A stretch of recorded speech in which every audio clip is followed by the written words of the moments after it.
I focus on venture capital and startup law, and what really excites me about that area is the opportunity to work on the next big thing and to help that company get from point A to point B in terms of raising the money that they need to raise, hiring the employees that they need to hire, creating the incentive structure that they need to create, and just seeing it really develop around a really exciting technology.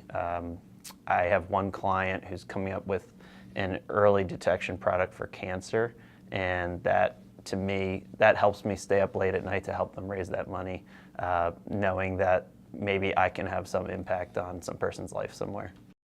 The words I think clients would use to describe me, one would be a closer.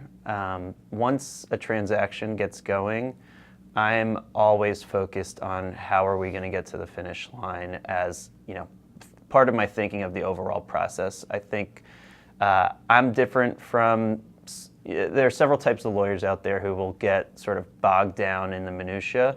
And for me, it's more about explaining to the client, what is the risk and how is this going to affect your pathway to closing, and not advise them to negotiate over points that I don't think are that important. I want them to really focus on the important points that really matter to them and help them get to that closing, because that's the ultimate goal.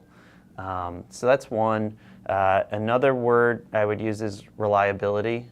I think my clients know they can count on me no matter what, and that I'll run through a brick wall for them. So, and that I'll always be there to answer their call and their email, and I'll work through every situation with them, regardless of whether it's the 100th time I've seen it or the first time I've seen it.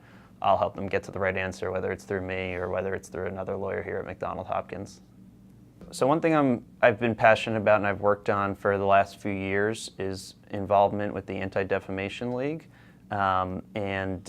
Specifically, when I arrived in San Francisco in 2014, and then in 2015, my first son was born, and when he was born, something sparked in me to say I want to do something more than just focus on my career, and so I got involved with the Anti-Defamation League, the goal is really to help to support those minorities that really need support out here in a very politicized world, and securing justice for all. So I got involved with their Glass Leadership Institute. I went to Washington, D.C. to lobby representatives on some key issues for minorities, even took a meeting in Nancy Pelosi's office, who was my representative out in San Francisco, to help lobby her staff on certain issues, and it was an awesome experience, and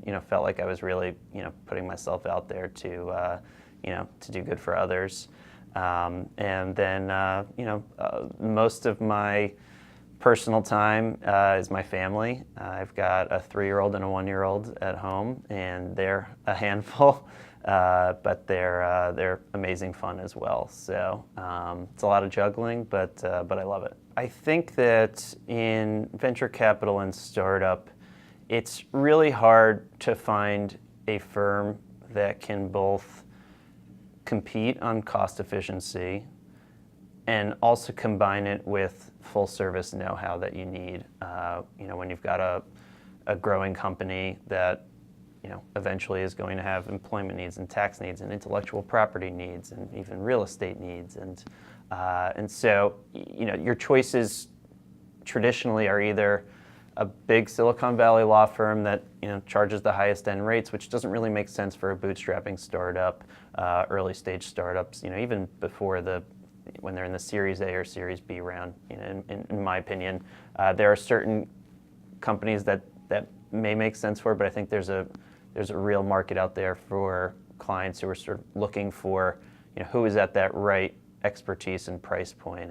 And so, as I've worked in the field and gotten to, meet people in the Chicago arena, and as I started speaking with the McDonald Hopkins team, realized that this is a firm where we can really accomplish both. We can hit the right price point, and we can provide that top level service and expertise.